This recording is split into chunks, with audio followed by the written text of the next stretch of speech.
Julia's Eyesight Adventure. Hello again. It's the 5th of October 2017, and for the last week I have been working on being more aware of the wide field and of the movement through that wide field. And it's not all the time, because I haven't got that habit yet, but it's something you just have to keep coming back to, like with meditation, I guess. What happens with me is I get a stimulus, I'm looking at something and it's not clear. And then I start thinking, relax, relax, take a step back in your head. Let your eyes be really soft and open. Or a stimulus the other way. Sometimes I'll be walking around and something will become clear and I'll say, do more of that. Do more of whatever you're doing there that's making it clear. You can't always tell, but there is a difference in the feeling. You get a feeling of, like I say, openness and connectedness, really. So one other thing I thought I would mention today is the idea of different personalities relating to different eyesight issues. I have colleagues in the eyesight improvement world who say, that person is an astigmatic personality, for example. So somebody with astigmatism, they say, they can't get a clear picture. They're constantly shifting from one thing to another. They live their lives in a mental blur, I guess, as well as a visual one. And then the short-sighted personality is supposed to be another one, where you home in too much on the details. You always want everything exact, and you don't notice the bigger picture. Well, there's something in that. I do think I have the kind of personality that lends itself to becoming short-sighted. On the other hand, when you think that in places like Singapore, 80% of the adult population has some kind of eyesight correction, are you going to say that it's all due to some kind of personality issue? I don't know. And I also think that there were other causes to my short sight. I don't think it's just that I have that kind of personality. It's that I spent a lot of my teen years studying, reading in bed under the covers, straining my eyes, I would say, and also spending a long time focusing at the near point and losing track of the distance. But who can say? The thing is, you have to keep working on it. So what we'll do now is show what my eyesight is like at the 20-foot mark. Right.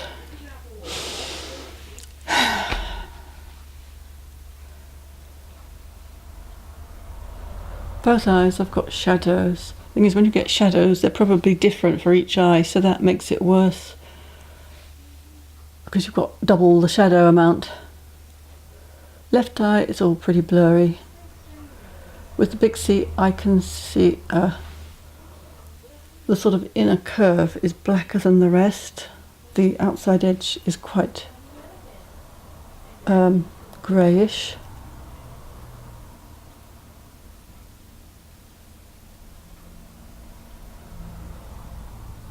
Okay, so let me try imagining that C looking really, really black. So it's this kind of shape, and the edges, it's got an inner edge which is really crisp, black on the left, white on the right. The outer edge is also really crisp, black on the inside, white on the outside. Let's have a look.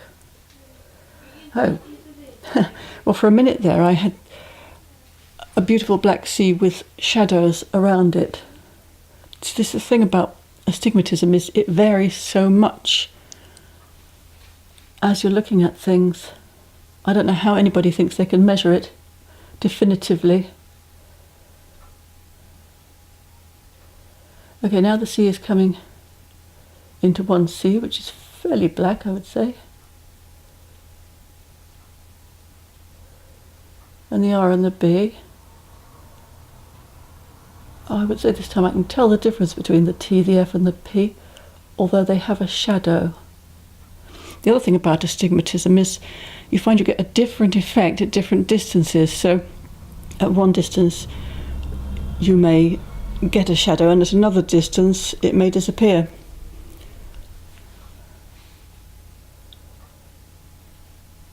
The thing to do is to test it out for yourself. Okay, let's try the right eye.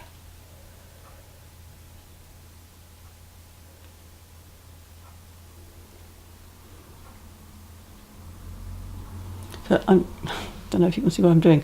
I'm closing my eye and opening it again, as I was doing with the left one. Because if you look at something and it's blurry, don't keep looking at it. It's not going to get any clearer if you keep looking. Well, it might get clearer if you can relax and kind of take a step back in your head, but not necessarily.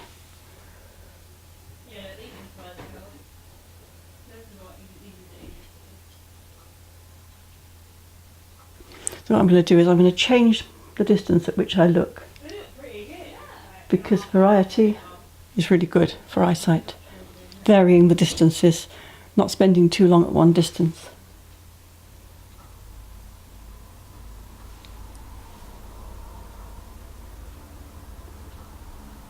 So I'm closing my eyes, letting them rest, have another look.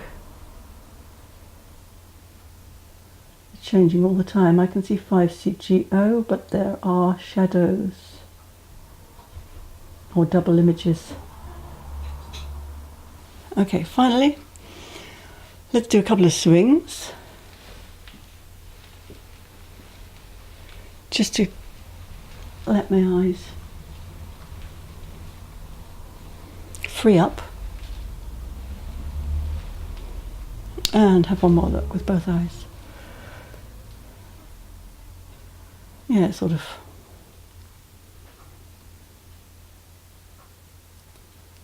comes and goes, I'd say. Comes and goes because it is possible to get it into focus, but because probably my eyeballs are longer than they should be, it's hard to maintain that focus unless you've got the stimulus of constant movement.